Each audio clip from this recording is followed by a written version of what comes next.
Welcome everyone. Dear student, आज हम लोग बहुत इंपॉर्टेंट टॉपिक कंसीडर करेंगे। Now today we are going to study about the molecularity and the order of reaction, and this is the most important part of this entire chapter. मतलब ये जो order of reaction आपको पढ़ना है ना, ये समझ लीजिए दिस इज द सोल की ऑफ दिस चैप्टर। पूरा का पूरा चैप्टर ना ऑर्डर ऑफ रिएक्शन पे घूमेगा, ठीक है। तो चलिए सबसे पहले तो हम लोग ये समझने की कोशिश करते हैं कि what is order of reaction and what is मॉलिक्यूलैरिटी।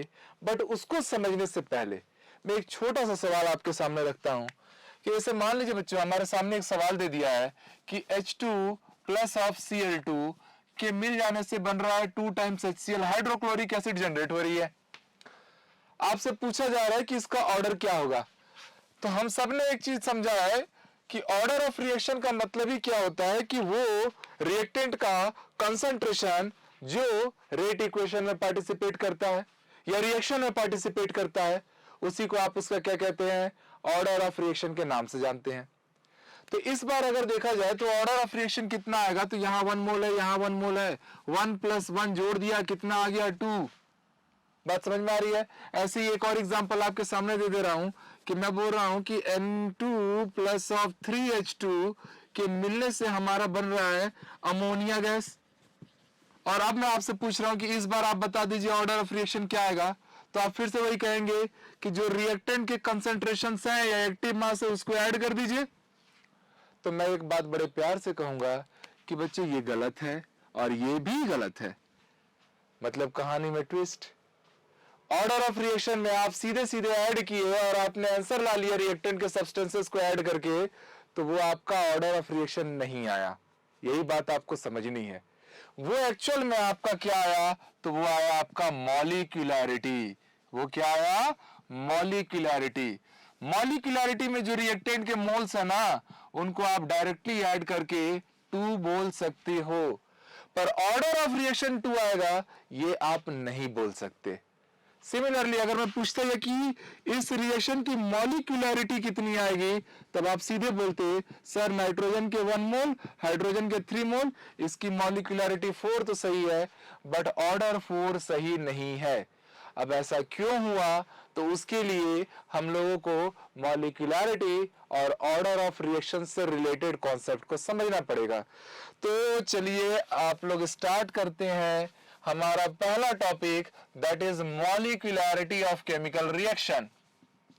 होता क्या है मॉलिक्यूलैरिटी? एक बार मॉलिक्यूलैरिटी कंप्लीट करने के बाद हम ऑर्डर ऑफ रिएक्शन की ओर मूव करेंगे, क्योंकि मॉलिक्यूलैरिटी और order of reaction just anti concept रहेगा ना। जो मॉलिक्यूलैरिटी करेगा ऑर्डर ऑफ रिएक्शन उससे एक स्टेप ज्यादा करेगा, ठीक। तो चलिए देखिए सबसे पहले मॉलिक्यूलैरिटी होता क्या है। तो कुछ नहीं, it is total number of moles, या बोल सकते हैं it is number of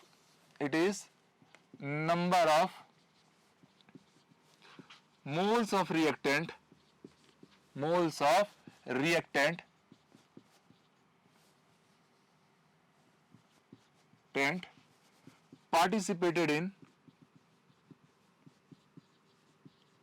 participated in elementary reaction, elementary chemical reaction।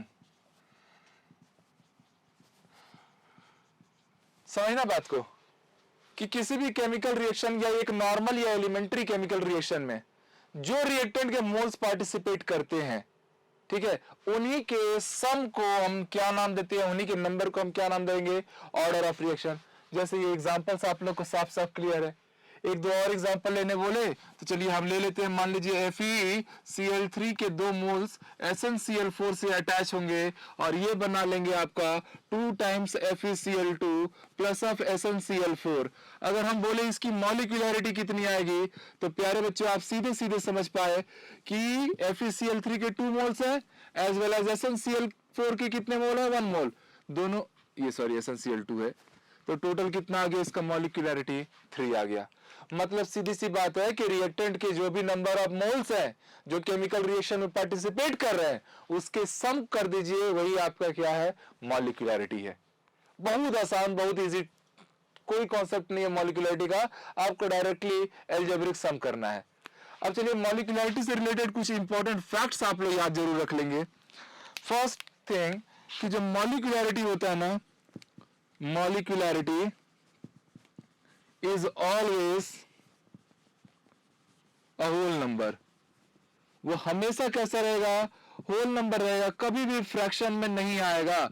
मतलब 1 2 3 4 5 इसी फॉर्मेट में आपकी मॉलिक्यूलैरिटी आएगी। 3/2 1/6 ऐसा मॉलिक्यूलैरिटी पॉसिबल नहीं है। Molecularity should be whole number. Second point कि molecularity is never zero, fractional और नेगेटिव। देखो, अगर केमिकल रिएक्शन स्टार्ट हुआ और आपने 1 ग्राम रिएक्टेंट भी ले लिया ना, 1 सिंगल ग्राम रिएक्टेंट भी ले लिया, ठीक है, तो जो रिएक्टेंट आपने लिया है ना, वो मॉलिक्यूलैरिटी के लिए कंसीडर हो जाएगा। मतलब मॉलिक्यूलैरिटी, अगर केमिकल रिएक्शन ले रहे हो तो रिएक्टेंट तो लेना है, ठीक है। तो रिएक्टेंट अगर लेना है तो ऑब्वियस सी बात है कि मॉलिक्यूलैरिटी जीरो नहीं हो सकती, नेगेटिव तो पॉसिबल ही नहीं है, क्योंकि 1 सिंगल ग्राम भी लिए -1 ग्राम कैसे लेंगे? नहीं ले सकते ना। 1 सिंगल ग्राम भी लिए तो मॉलिक्यूलैरिटी कंसीडर हो जाएगी 1 ग्राम, ठीक है। तो ऐसे में मॉलिक्यूलैरिटी जीरो, नेगेटिव या फ्रैक्शनल नंबर में नहीं आती। मॉलिक्यूलैरिटी हमेशा और हमेशा एक पॉजिटिव होल नंबर के ही टर्म्स में कंसीडर की जाती है। इसके साथ ही साथ बच्चे एक चीज और समझ लेना कि ये जो है ना molecularity, it is a theoretical concept. ये कैसा कॉन्सेप्ट है? ये एक थ्योरेटिकल कॉन्सेप्ट है। मतलब आप ना सीधे सीधे चीजों को क्या कर रहे हैं? ऐड कर दे रहे हैं। इसके लिए आपको एक्सपेरिमेंट करने की जरूरत नहीं पड़ रही है, डायरेक्टली थ्योरेटिकल कॉन्सेप्ट है। सीधे आप इसको एल्जेब्रिक सम कर रहे हैं, आपको मॉलिक्यूलैरिटी केमिकल रिएक्शन का मिल जा रहा है।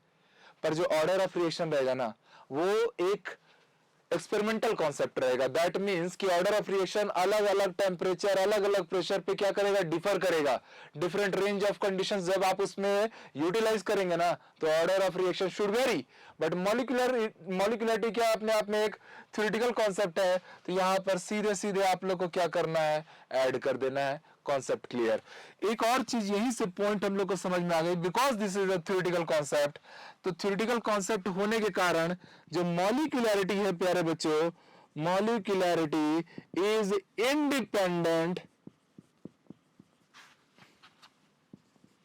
Independent from pressure and temperature. जो मॉलिक्यूलैरिटी रहेगा वो प्रेशर और टेम्परेचर से क्या रहेगा? इंडिपेंडेंट रहेगा, उन पे डिपेंड नहीं करेगा, because this is not a experimental concept. अगर आप टेम्परेचर और प्रेशर को वेरी कराएंगे तो केमिकल रिएक्शन के एक्सपेरिमेंट में चेंजेस आएगा, उससे ऑर्डर ऑफ रिएक्शन को फर्क पड़ सकता है। बट मॉलिक्यूलैरिटी को कोई फर्क नहीं पड़ेगा, क्योंकि वो प्रेशर और टेम्परेचर पे डिपेंड नहीं करता। तो this was the some important facts regarding to molecularity. Now we are moving to study about the order of reaction. तो ऑर्डर ऑफ रिएक्शन क्या है, अब उस बात को समझना। बड़ा प्यारा सा कॉन्सेप्ट रहेगा ये भी। आपने मॉलिक्यूलैरिटी को जाना, उसको चलिए आप लोग नोट कीजिए। अब हम लोग इधर आ जाते हैं ऑर्डर ऑफ रिएक्शन पे। पर उससे पहले ऑर्डर ऑफ रिएक्शन, चलो हेडिंग ही डाल दे रहे हैं ना, order of reaction.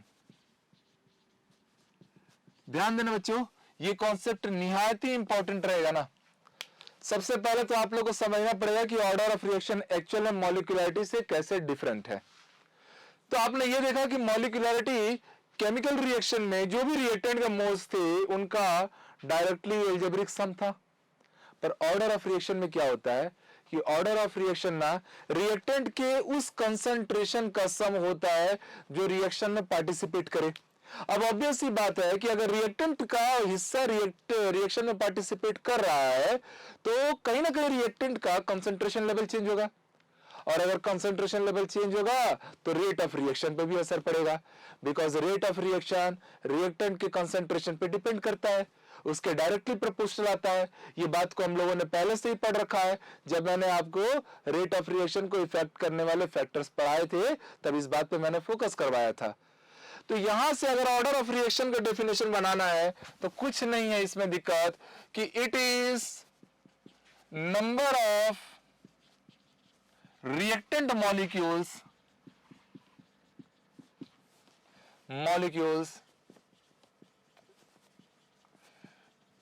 which participated in chemical reaction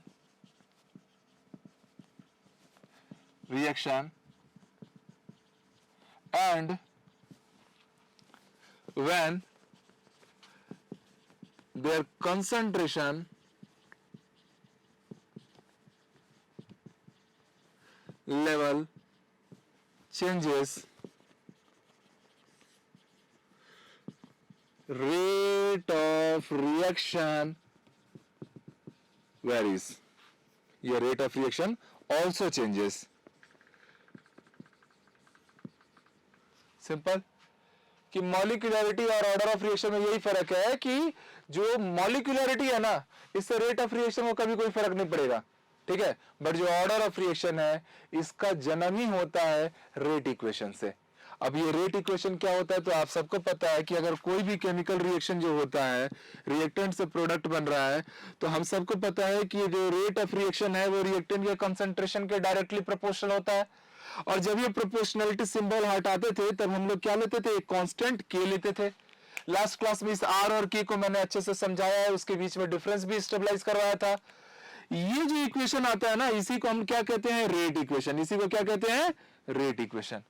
तो रेट इक्वेशन में जो रिएक्टेंट का कंसंट्रेशन आता है वही क्या कहलाता है, ऑर्डर ऑफ रिएक्शन। क्योंकि आपको पता है इस समय ये कंसंट्रेशन नहीं रहता है, ये एक्चुअल में क्या रहता है, एक्टिव मास। चलिए ये तो नोट कर लिया होगा आप लोगों ने, इसको थोड़ा सा मैं हटा रहा हूं।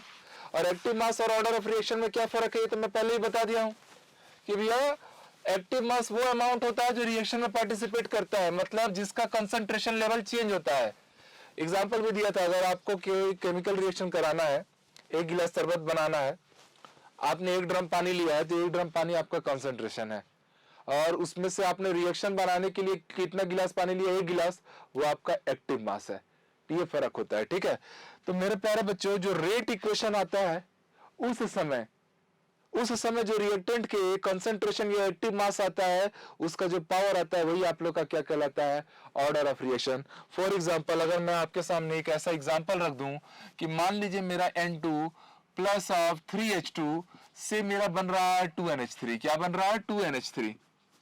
सिंपल सी बात है। और मैं क्या कहता हूं, ये N2 प्लस 3H2 को रहने दो, मैं ऐसा कुछ लिखता हूं कि 2A प्लस ऑफ 3B से मान लीजिए मेरा बन रहा है 2C। कुछ बन रहा है, कोई प्रोडक्ट बन रहा है, नॉट एट ऑल, हमको उससे क्या लेना देना। तो प्यारे बच्चों, अगर मैं इसकी मॉलिक्यूलरिटी पूछूंगा ना, तो आप इमीडिएटली बोलेंगे सर 2 + 3 हो गया मॉलिक्यूलरिटी 5। बट अगर मैं ऑर्डर ऑफ रिएक्शन का डिमांड करूंगा, तो आप इसका ऑर्डर ऑफ रिएक्शन क्या बताएंगे, 5 तो पक्का नहीं होगा ना, ठीक है। ऑर्डर ऑफ रिएक्शन कैसे बताएंगे, तो आप इतनी सी बात बोलेंगे, सर अभी हम ऑर्डर ऑफ रिएक्शन बता ही नहीं सकते। क्यों नहीं बता सकते, बिकॉज अभी हमको रेट इक्वेशन पता ही नहीं है। याद रखना, ऑर्डर ऑफ रिएक्शन लाने के लिए पहले रेट इक्वेशन का पता होना कंपलसरी है। विदाउट रेट इक्वेशन के आप लोग ऑर्डर ऑफ रिएक्शन कभी बताने मत जाना, क्योंकि ऑर्डर ऑफ रिएक्शन एक एक्सपेरिमेंटल पैरामीटर है ना, एक्सपेरिमेंटल वैल्यू है, जो रिएक्शन के कंडीशंस के साथ साथ एक ही रिएक्शन के लिए बार बार चेंज हो सकता है। तो हर बार आपको रेट इक्वेशन पता हो, तभी आप लोग ऑर्डर ऑफ रिएक्शन के बारे में जजमेंट लेना। तो चलिए ध्यान दीजिए कि अगर मान लीजिए मेरा रेट इक्वेशन ऐसा दे दिया इस केमिकल रिएक्शन के लिए कि R = K, A की पावर 2 और B की पावर में बच्चों 1 डाल दिया। क्या डाल दिया, 1 डाल दिया। हालांकि B के मोल्स कितने थे, 3, पर B की पावर में 1 ये बात को इंडिकेट कर रहा ना कि B के भले ही 3 मोल थे, बट रिएक्शन में पार्टिसिपेट 1 मोल ने किया। तो इस बार अगर मैं आपसे पूछूंगा कि बताइए इस बार ऑर्डर ऑफ रिएक्शन कितना आ जाएगा, तो आप इमीडिएटली बोलेंगे सर 2 + 1, ऑर्डर ऑफ रिएक्शन क्या आया, 3 आया। अगर मैंने यही कंडीशन को फिर से चेंज कर दिया, सेम केमिकल रिएक्शन, अलग टेम्परेचर, अलग कंसंट्रेशन लेवल पे मैं ले रहा हूं, और मैं बोल रहा हूं A की पावर 2 आया और B की पावर भी 2 आया, तो अब बताइए ऑर्डर ऑफ रिएक्शन क्या आएगा। तो अब आप समझ पाए कि इस बार ऑर्डर ऑफ रिएक्शन 2 + 2 कितना आएगा, 4 आएगा। मतलब ऑर्डर ऑफ रिएक्शन का मतलब ही है कि जो रेट इक्वेशन आता है उसमें जो एक्टिव मासेस या कंसंट्रेशन ऑफ रिएक्टेंट आते हैं, उनकी पावर का सम ही क्या कहलाता है, ऑर्डर ऑफ रिएक्शन। पर ऑर्डर ऑफ रिएक्शन जस्टिफाई करने के लिए पहले रेट ऑफ रिएक्शन का आना जरूरी है। This is very important point. अब मेरे प्यारे बच्चों, अगर ऑर्डर ऑफ रिएक्शन से रिलेटेड कुछ इंपॉर्टेंट फैक्ट्स अगर मैं देखूं तो चलिए मैं यहाँ पे कुछ फैक्ट्स लिखवा देता हूं। ठीक, कुछ फैक्ट्स। सबसे पहले तो यही चीज कि जो ऑर्डर ऑफ रिएक्शन है, ठीक है, इट डिपेंड्स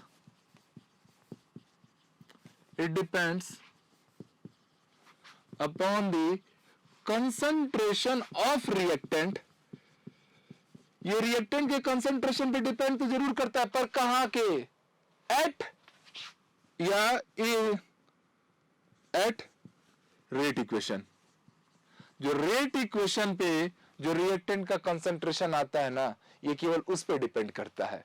समझ में आ रही बातें? ठीक है।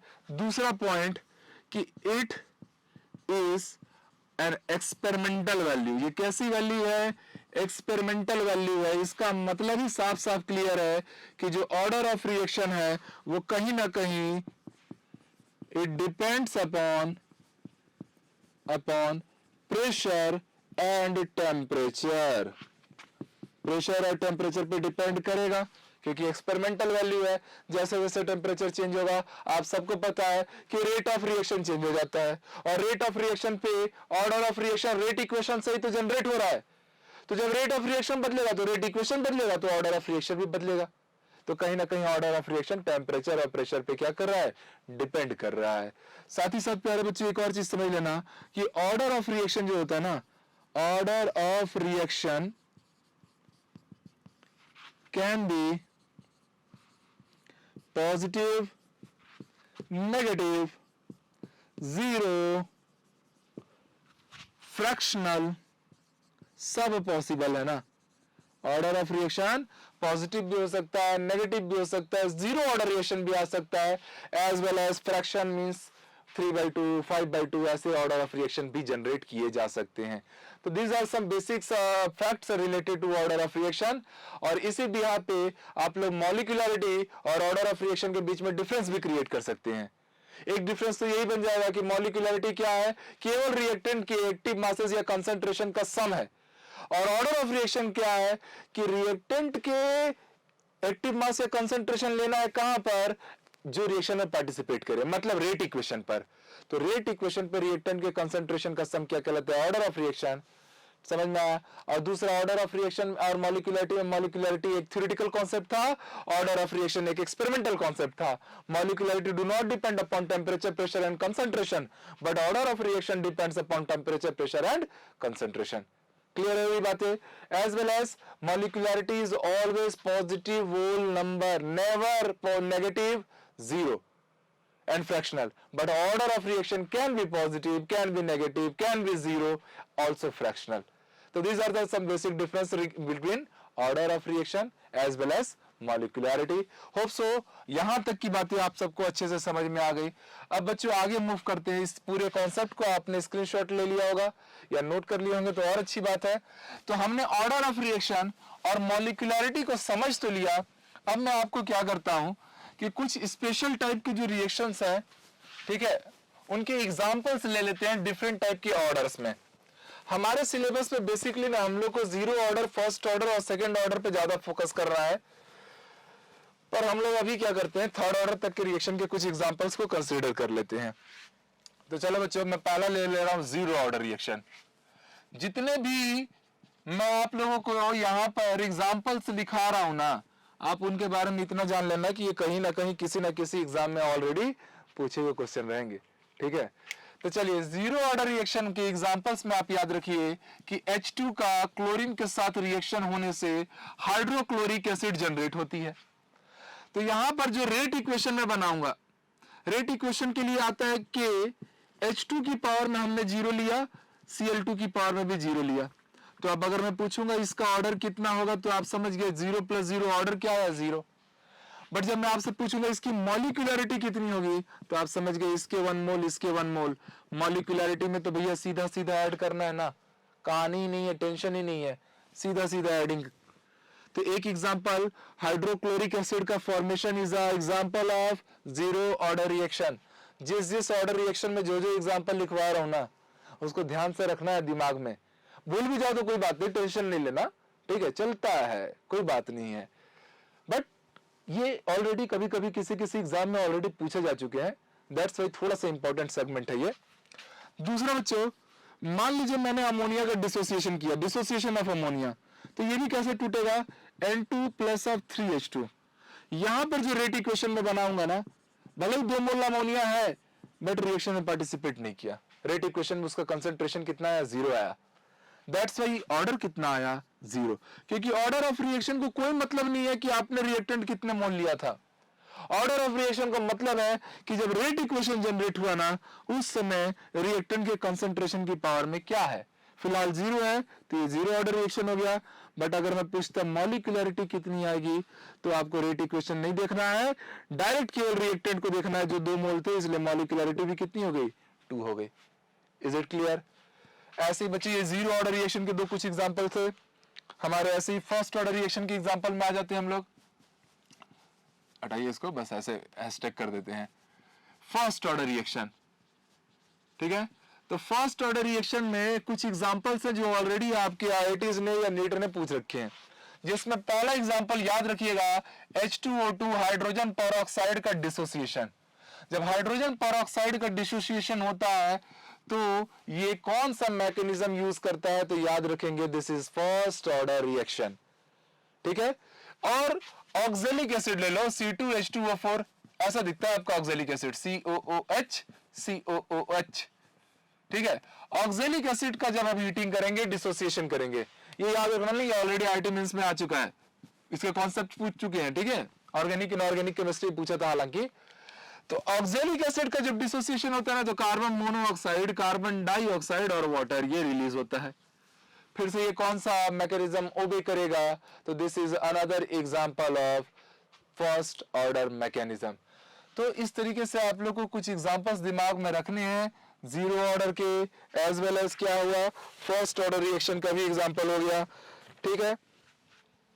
और भी एग्जांपल ध्यान दे दो, SO2Cl2, ये जब डिसोसिएट होगा तो ये कैसे टूट जाएगा, SO2 प्लस ऑफ CO2। यहां भी जब आप रेट इक्वेशन बनाएंगे तो सीधे सीधे SO2Cl2 की पावर में क्या आया, 1, मतलब ऑर्डर कितना आया, इस बार ऑर्डर आ गया फर्स्ट ऑर्डर रिएक्शन। तो they are the some examples of first order reaction. ऐसे मेरे प्यारे बच्चों सेकंड ऑर्डर रिएक्शन के, अभी देखो अभी मैं कुछ नहीं कर रहा, अभी ना मैं बस केवल कुछ स्पेशल टाइप के जो रिएक्शंस हैं, जो डिफरेंट ऑर्डर में क्लासिफाइड हैं, बस मैं उसको आपके सामने रख रहा हूं, ताकि आप भी इसको अपनी कॉपी में रख लेना, याद रहेगा दिमाग में तो अच्छी बात है, भूल भी जाओ ना तो भी कोई बात नहीं है, ठीक है। सेकंड ऑर्डर रिएक्शन के लिए याद रखना, H2 प्लस ऑफ I2 आपस में ऐड होके क्या बनाता है, 2HI, ठीक। इस केस में जब रेट इक्वेशन बनाऊंगा ना, तो H2 की पावर में क्या आया, 1, और I2 की पावर में भी क्या आया, 1। आपको पता है ऑर्डर आप कभी भी लाएं, ठीक है, ऑर्डर ऑफ रिएक्शन आप जब भी लाते हैं तब आप किसको चेक करते हैं, रेट इक्वेशन। रेट इक्वेशन में जो रिएक्टेंट के कंसंट्रेशन होते हैं ना, उनके पावर्स को आपको ऐड करना रहता है।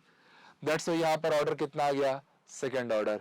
और साथ ही साथ अगर मैं इसकी मॉलिक्यूलरिटी की बात करता तो मॉलिक्यूलरिटी भी कितनी आती, 2 आती। इसका मतलब ये बात क्लियर हो गया कि मॉलिक्यूलरिटी और ऑर्डर ऑफ रिएक्शन की वैल्यू आपस में इक्वल भी हो सकती है। Otherwise molecularity generally order of reaction से क्या होता है, बड़ा होता है, ग्रेटर होता है, उससे छोटा तो ना होगा कभी, ओके। एक और एग्जांपल इसी में याद रख लीजिएगा कि भैया N2 प्लस ऑफ O2 दोनों आपस में मिलके बनाते हैं 2NO, ठीक है। तो इस समय भी जो रेट इक्वेशन बनता है वो कुछ ऐसा बनता है, N2 की पावर 1, O2 की पावर में भी 1, that's why order of reaction कितना आएगा, 1 + 1 2। और अगर मैं पूछ दूं इसकी मॉलिक्यूलरिटी भी कितनी आएगी, तो 1 mole nitrogen 1 mole oxygen, molecularity भी क्या आ गई, 2 आ गई। तो they are the some important standard examples of 0 order, first order and second order reaction. एक और याद रख लो मेरे प्यारे बच्चों, वो है थर्ड ऑर्डर रिएक्शन। क्या ले रहे हैं हम लोग, third order reaction. Third order reaction का एक एग्जांपल है, FeCl3 का SnCl2 से अटैक करने से बनना है FeCl2 प्लस ऑफ SnCl4। सब कुछ देखो बैलेंस है कि नहीं है, ऑब्वियसली बैलेंस है, ठीक है, टेंशन ना लो, बैलेंस है। अरे 6 क्लोरीन 6 सॉरी 6 और 2 8 क्लोरीन, यहाँ भी 8 क्लोरीन का खत्म, बस बाकी सब बराबर है भैया। इस बार जो रेट इक्वेशन बनता है वो कुछ ऐसा बनता है, FeCl3 की पावर में लगा 2, SnCl2 की पावर में लगा 1, बिकॉज ये रेट इक्वेशन है। तो रेट इक्वेशन में जो कंसंट्रेशन की पावर आता है उसी का सम क्या कहलाता है, ऑर्डर 1। ठीक है, तो ऑर्डर कितना आया इस बार, 3 आया, और मॉलिक्यूलरिटी निकालने गया तो भी कितना आया, 2 + 1 मोल, मॉलिक्यूलरिटी भी 3, ऑर्डर ऑफ रिएक्शन भी 3।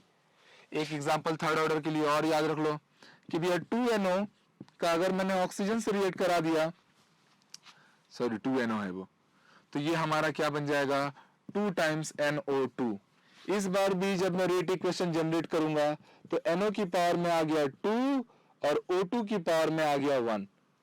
ऑर्डर कितना आया, तो ऑर्डर आप फिर से समझ पाए, 2 + 1 3 ऑर्डर, और मॉलिक्यूलरिटी कितना आया, तो वो भी आया 2 मोल्स इसके 1 मोल इसके, वो भी कितने आए, 3 मोल्स। तो होप सो ये आपको पूरी तरह से बातें समझ में आई कि किस तरीके से आपको ऑर्डर ऑफ रिएक्शन लाना है और किस तरीके से आप लोगों को मॉलिक्यूलरिटी लाना है। मॉलिक्यूलरिटी लाना बिल्कुल भी चैलेंजिंग नहीं होता है, वो सामने से दिख जाता है, बट जो ऑर्डर ऑफ रिएक्शन होता है ना बच्चों, उसको निकालने के लिए आप लोगों को कुछ स्पेशल स्टेप्स यूज करने पड़ते हैं।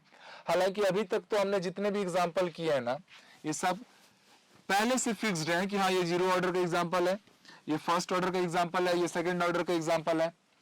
एक काम करते हैं बच्चों, इसी में मैं ना एक छोटा सा एग्जांपल और ऐड करता हूं, वो थोड़ा सा ट्विस्टेड रहेगा, उसको हम नाम देंगे स्यूडो ऑर्डर रिएक्शन। क्या कहेंगे, स्यूडो ऑर्डर रिएक्शन।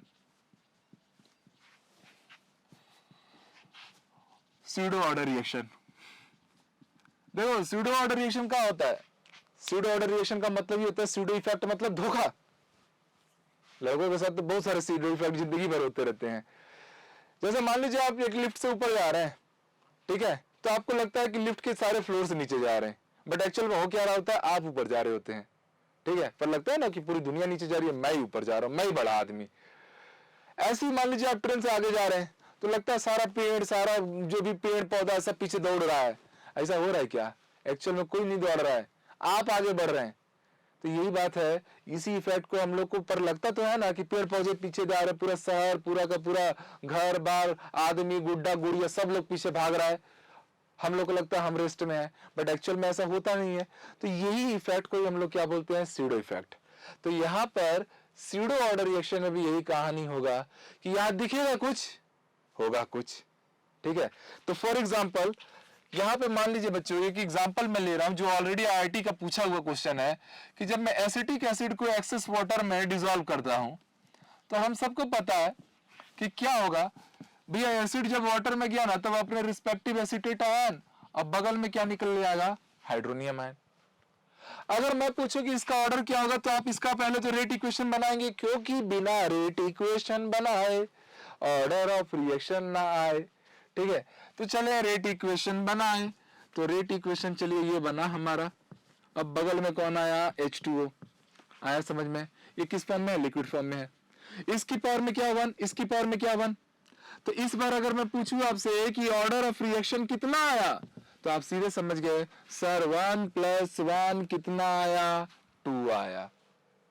पर दिक्कत तो यही है ना कि 2 नहीं आया। अब क्यों नहीं आया, तो यही कॉन्सेप्ट आपको समझना है बच्चों।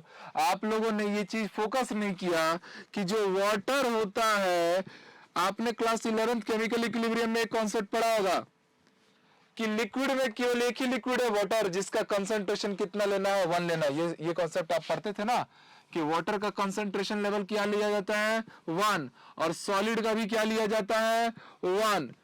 लिक्विड में केवल एक लिक्विड कौन, वाटर। तो ये जो वाटर है इसका कंसंट्रेशन लेवल क्या हो गया भैया, 1 हो गया, पावर में क्या आया, 1।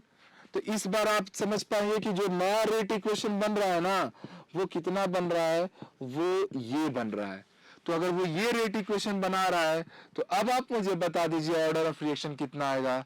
तो सीधे सीधे दिख रहा है कि रेट इक्वेशन में केवल एसिटिक एसिड का ही कंसंट्रेशन यूज हो रहा है, वाटर का यूज हो नहीं रहा है। वैसे भी वाटर जब भी एक्सेस में है, मान लो एक्सेस में वाटर मतलब पूरा नदी का पानी है, उसमें 10 बूंद जाके आपने एसिटिक एसिड डाल दिया, क्या पूरा नदी के पानी का टेस्ट बदल जाएगा? क्या नहीं बदलेगा ना। मतलब रिएक्शन में केवल एसिटिक एसिड पार्टिसिपेट कर रहा है, वाटर पूरा पार्टिसिपेट नहीं कर रहा है। अगर पूरा वाटर पार्टिसिपेट करता तो पूरा नदी के पानी का टेस्ट बदलता। बात समझ पा रहे हैं? इसीलिए आप ये बात को क्लियरली समझिए कि इस बार वाटर ने पार्टिसिपेट ही नहीं किया है, इसलिए ऑर्डर क्या आया? फर्स्ट ऑर्डर रिएक्शन आया। होप सो ये आपको समझ में आया कि भैया आने क्या था 2 पर आया क्या 1। एकदम से जज्बात बदल गए, हालात बदल गए ना भाई। आना था 2 आया 1, इसलिए इसको क्या बोलते हैं? Pseudo order reaction. क्लियर रहेगी? और एग्जांपल देखना चाहो तो आपने C12H22O11 जो सुक्रोज होता है उसका हाइड्रोलिसिस जब हम करते हैं तो हम सबको पता है कि इससे क्या बनता है?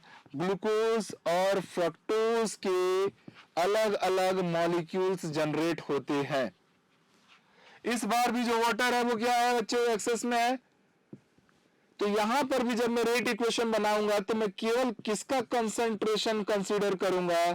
तो केवल सुक्रोज का, क्योंकि वाटर का कंसंट्रेशन फिर से कितना हो जाएगा? 1 हो जाएगा। तो ये रिएक्शन भी दिखता सेकंड ऑर्डर है पर होता कौन सा ऑर्डर है? तो फर्स्ट ऑर्डर रिएक्शन है। मॉलिक्यूलरिटी पूछू तो हाँ, मॉलिक्यूलरिटी जरूर से 2 आएगा। इसका 1 मोल, इसका 1 मोल, टोटल 2 मोल। बात समझ पा रहे हैं? ऐसे ही एक और एग्जांपल ले लो कि मान लो मैंने एक एस्टर ले लिया ऐसा और फिर से मैंने इसको वाटर में ऐड किया, तो स्वाभाविक सी बात है water H plus OH minus में टूटेगा और ये भी प्लस माइनस में जब टूटेगा तो यहाँ से एसिटिक एसिड आएगा। अब बगल में कौन आएगा? C2H5OH। C2H5OH क्या है भाई? सोमरस। पूरी दुनिया का सबसे महत्वपूर्ण चीज है भाई वो, उसके बिना लोगों की आत्मा की तृप्ति नहीं हो पाती है। वाइन, समझ ही गए होंगे। अब फिर से अगर मैं पूछूं कि इस बार भी ऑर्डर क्या आएगा तो आप इस बार भी समझ गए कि भैया वाटर है ना, तो रेट इक्वेशन में फिर से जो भी आपका रेट इक्वेशन बना वो केवल एस्टर के कंसंट्रेशन के रिगार्डिंग ही बना। ये वाटर का कंसंट्रेशन अगेन क्या लिया जाएगा? 1। तो ऑर्डर ऑफ रिएक्शन आना तो 2 चाहिए था बट आया क्या? 1। तो ऐसा रिएक्शन जिसमें हमको लगता है ऑर्डर कुछ और आएगा बट आ कुछ और जाता है, हालात बदलते हैं, जज्बात बदलते हैं, तो ऐसे रिएक्शन को ही हम लोग क्या नाम देते हैं? Pseudo order reaction. तो प्यारे बच्चों, अभी तक हमने मॉलिक्यूलरिटी और ऑर्डर ऑफ रिएक्शन के बीच में डिफरेंस जाना और ऑर्डर ऑफ रिएक्शन के डिफरेंट एग्जांपल्स को हमने डील किया। सब कहीं ना कहीं किसी ना किसी एग्जाम का हिस्सा है ना, मैं पहले ही बता दिया हूं। हर एक एग्जांपल पहले कहीं ना कहीं चाहे नीट में या डिफरेंट स्टेट एग्जाम्स में या जेईई में पूछा जा चुका है। ठीक है, क्योंकि मेरे क्लास में जो भी मैं नोट्स करा रहा हूं आप समझ लीजिए कि पहले से बहुत ज्यादा हाई लेवल की रिसर्च है ना, सालों की मेहनत है वो। चलिए, तब यहां तक का तो कहानी हुआ, कॉन्सेप्चुअल पैरामीटर्स को हम लोग कवर किए। अब हमारा ना पूरा अटेंशन जाएगा बच्चों किस पे? ऑर्डर ऑफ रिएक्शन पे। मैं हेडिंग ही डाल रहा हूं ऑर्डर ऑफ रिएक्शन। अब इसी पे हमको पूरी पढ़ाई करनी है कि हम कैसे ऑर्डर ऑफ रिएक्शन लाए, क्योंकि ये जो पूरा केमिकल काइनेटिक्स चैप्टर है ना, इसका प्राण है ना ऑर्डर ऑफ रिएक्शन। पूरा चैप्टर उसी पे चलेगा यार, सोल है वो उसका। ठीक है, तो इसके लिए मैं पहला टाइप तो आप लोग को दिखा दिया कि केमिकल रिएक्शन आपको देख के बताना है कि ये किस ऑर्डर का है। एक इंपॉर्टेंट सी बात नोट करके आप लोग लिख लो तो बच्चों कि every radio active chemical reaction is also example of first order reaction. Her radio active reaction अपने आप में क्या है? First order reaction. अभी हाल फिलहाल में 2-3 साल पहले नीट में क्वेश्चन आया था कि न्यूक्लियर रिएक्शन में यूरेनियम का, आप सबको पता है न्यूक्लियर फ्यूजन टाइप के रिएक्शन होते हैं। तो यूरेनियम डिसोसिएट होता है, न्यूट्रॉन से टकराता है और वो क्रिप्टॉन और बेरिलियम में टूटता है। तो ये कौन सा ऑर्डर रिएक्शन है? तो भैया हम सबको पता है uranium is a radio active substance, radio active isotope. नाम रेडियो एक्टिव आया तो याद रखना every radio active reaction obeys first order mechanism. तो ऑप्शन में फर्स्ट ऑर्डर था, जिस बच्चे को पता होता with in a second answer ले लेता, 4 मार्क्स उसके झोली में आ जाते। बात समझ पा रहा ना? तो ऐसा तो आता है कभी कभी क्वेश्चन, बस आपको अपनी कॉन्सेप्ट पे पकड़ रखनी चाहिए। तो नोट करके इस पॉइंट को लिख लेना कि एवरी न्यूक्लियर रिएक्शन या every radioactive reactions always first order mechanism. अब बच्चों कई बार आपसे पूछ देगा हाइड्रोजन पेरोक्साइड का डिसोसिएशन कौन सा रिएक्शन है? आपको पता होना चाहिए, फर्स्ट ऑर्डर रिएक्शन है। ठीक है, आपसे पूछ देगा H2I2 मिलकर HI बना रहे, कौन सा रिएक्शन है? ऑर्डर का सेकंड ऑर्डर है। तो हमने ऑर्डर ऑफ रिएक्शन निकालने का पहला क्लासिफिकेशन टाइप 1 देखा on the behalf of chemical reaction. चलिए अब सेकंड टाइप पे आते हैं। मैं इसके कुछ अलग अलग ढेर सारे टाइप कराने वाला हूं, क्योंकि आपको ऑर्डर ऑफ रिएक्शन निकालने आना सीखना जरूरी है।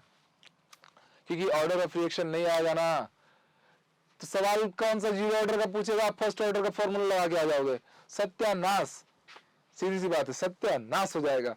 इसलिए बचना है, पहले ऑर्डर ऑफ रिएक्शन निकालना सीखना है। तो टाइप 2 में मैं लिखा हूं फ्रॉम यूनिट ऑफ के। कहां से लाना है? यूनिट ऑफ के से। के क्या है आप सबको पता है? Rate constant. जैसे बच्चे मेरे सामने कुछ एग्जांपल्स दिए हैं, के का यूनिट हम लोग को दिया है, मान लो मोल की पावर -2, लीटर की पावर 2 पर सेकेंड। यहां पर के का यूनिट दिया है मोल का पावर -1, लीटर का पावर 1 पर सेकेंड। पिछले क्लास में मैंने इसके बीच का रिलेशन आप लोग को पहले ही बता दिया है। यहाँ पर केवल दिया है पर सेकेंड। यहाँ पर मेरे प्यारे बच्चे को दिया हुआ है मोल की पावर 1, लीटर की पावर -1 पर सेकेंड। क्योंकि मोल और लीटर दोनों की पावर में नंबर सेम आते हैं, बस उनके सिंबल अलग अलग आते हैं। आपसे डिमांड कर रहा है, आपसे पूछ रहा है कि चलिए बताइए के डिफरेंट यूनिट दिए हुए हैं, इन सब के लिए ऑर्डर ऑफ रिएक्शन क्या आएगा? तो कोई दिक्कत नहीं है, ये चीज का तो ट्रिक हमने पहले से रखा है कि कुछ करना ही नहीं है। ये जो लीटर की पावर में आ रहा है ना, इसमें एक इंक्रीमेंट कर दो, एक बढ़ा दो, वही आपका ऑर्डर है, कहानी खत्म ना। तो भैया लीटर की पावर में 2 है, इसलिए ऑर्डर ऑफ रिएक्शन कितना आया? 3 ऑर्डर है, थर्ड ऑर्डर रिएक्शन है ये। यहाँ लीटर की पावर में क्या आ रहा है? 1, इसलिए ऑर्डर ऑफ रिएक्शन कितना आया? 2। एक बढ़ा बढ़ा के लेना ना, एक बढ़ा बढ़ा के लेना। यहाँ लीटर की पावर तो दिख ही नहीं रहा, नहीं दिख रहा मतलब लीटर की पावर 0 है, और मोल की पावर -0 मतलब 0 है। ठीक है, तो भैया ऑर्डर ऑफ रिएक्शन 0 + 1 क्या आया? फर्स्ट ऑर्डर रिएक्शन आया। यहाँ पर लीटर की पावर में -1 आया है, मैं एक बढ़ाया तो -1 + 1, दिस इज 0 ऑर्डर रिएक्शन। तो आप के का यूनिट से ऑर्डर ऑफ रिएक्शन जस्टिफाइड कर सकते हैं। और पिछले वीडियो में हमने इसी का उल्टा कॉन्सेप्ट देखा था कि हम ऑर्डर ऑफ रिएक्शन से के की यूनिट को जस्टिफाइड कर रहे थे। तो होप सो दोनों कॉन्सेप्ट आपको सही से समझ में आ गए। चलिए मेरे प्यारे बच्चों, ऑर्डर ऑफ रिएक्शन निकालने का आप टाइप 3 वाला क्वेश्चन देखिए। टाइप 3 क्वेश्चन आता है from rate equation. Rate equation मैंने पहले से आप लोग को ये बात बता रखी है, पूरी वीडियो में 10 बार बताई कि भैया ऑर्डर ऑफ रिएक्शन का क्रिएशन, उसका जनरेशन ही होता है रेट इक्वेशन से। वो कहां डिपेंड करता है? रेट इक्वेशन पे। तो मेरे पास मान लो ऐसे कुछ सवाल दिए गए हैं, यहां पर हम लोग को रेट इक्वेशन सबके दिए जा रहे हैं और आपसे डिमांड किया जाएगा ऑर्डर ऑफ रिएक्शन निकालना। जैसे ये कुछ क्वेश्चन है हमारे पास, ए की पावर में 2 है और बी की पावर में यहां -1 दे दिया। थर्ड क्वेश्चन है R = K, ए की पावर 1/2, बी की पावर 1/3। यहां पर दिया है R = K, ए की पावर -2, बी की पावर +1, R = K, ए की पावर 1/2, बी की पावर -2, सी की पावर 1 ले लेते हैं। ठीक, ऐसा हम लोग को पूछा है। सारे केसेस से पूछ रहे हैं आप लोग से ऑर्डर ऑफ रिएक्शन लाओ। क्या लाओ? ऑर्डर ऑफ रिएक्शन क्या आएगा? ये सेकंड वैरायटी है कि आप लोग को रेट इक्वेशन से ऑर्डर ऑफ रिएक्शन लाना है, जो कि सबसे आसान तरीका है ना, सबसे आसान तरीका यही होता है, रेट इक्वेशन से ऑर्डर ऑफ रिएक्शन लाना। क्या करना रहता है मेरे प्यारे बच्चों, आप लोग इसको ट्राई करो तो एक बार। जो भी रेट इक्वेशन आया उसमें जो रिएक्टेंट के कंसंट्रेशन या एक्टिव मास का जो आ रहा है पावर, उसको आप सीधे सीधे ऐड कर दो। तो यहाँ 1 + 1 कितना आया? Order second order. कहानी खत्म, कहानी खत्म, ऑर्डर आ गया सेकेंड ऑर्डर। यहाँ कितना आएगा? तो भैया 2 प्लस इसका -1 ऐड करेंगे तो फाइनली क्या आया? First order reaction. इसके में देखिए पावर में 1/2 है प्लस 1/3, एलसीएम लेना होगा, कितना आ गया? 5/6 ऑर्डर रिएक्शन। यहां ध्यान से देख लीजिए, तो भैया -2 + 1 सॉल्व करने से क्या? -1, तो दिस इज -1 ऑर्डर रिएक्शन। याद रखो order of reaction positive, negative, fractional सब पॉसिबल था ना। तो देखो ना, नेगेटिव भी आ रहा है, फ्रैक्शनल भी आ रहा है, पॉजिटिव भी नंबर आ रहा है। इसका चेक कर लेते हैं। इस बार 3 अलग अलग रिएक्टेंट दिए हुए हैं तो सबको ऐड करना पड़ेगा। 3 दे, चाहे 10 दे, चाहे 2 दे, कोई टेंशन नहीं है। -2 प्लस क्या आया 1। तो आप यहां से साफ साफ समझ गए ये 1/2 -2 + 1 को सॉल्व करने से क्या आया -1। तो 1/2 -1 मतलब -हाफ ऑर्डर रिएक्शन। तो ये 3 वैरायटी हमने देखा ऑर्डर ऑफ रिएक्शन निकालने के, ठीक है। टाइप 1 में केमिकल रिएक्शन था, टाइप 2 में के यूनिट से ऑर्डर ऑफ रिएक्शन लाए, और टाइप 3 में रेट इक्वेशन के बिहाफ पर आपने ऑर्डर ऑफ रिएक्शन को जस्टिफाई किया। ठीक है बच्चों, तो ऐसे सवाल अगर आपके सामने पूछे जाए तो आपसे इमीडिएटली बनना चाहिए, विद इन अ सेकेंड बनना चाहिए। अब हम लोग इसकी के ना टाइप 4 पे आएंगे, ठीक है। टाइप 4 को थोड़ा सा ध्यान से समझेंगे सब लोग।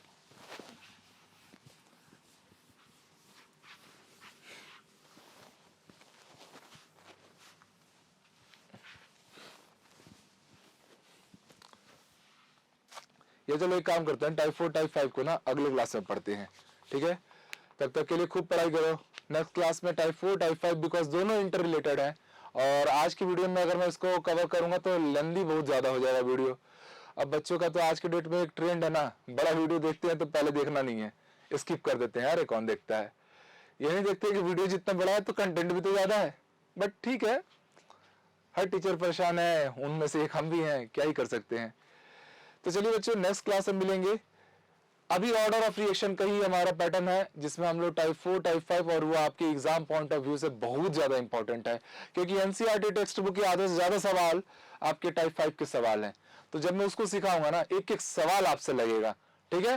तो मिलेंगे नेक्स्ट क्लास में, तब तक के लिए खुद का खूब ख्याल रखिए, खूब पढ़ाई कीजिए। जय हिंद।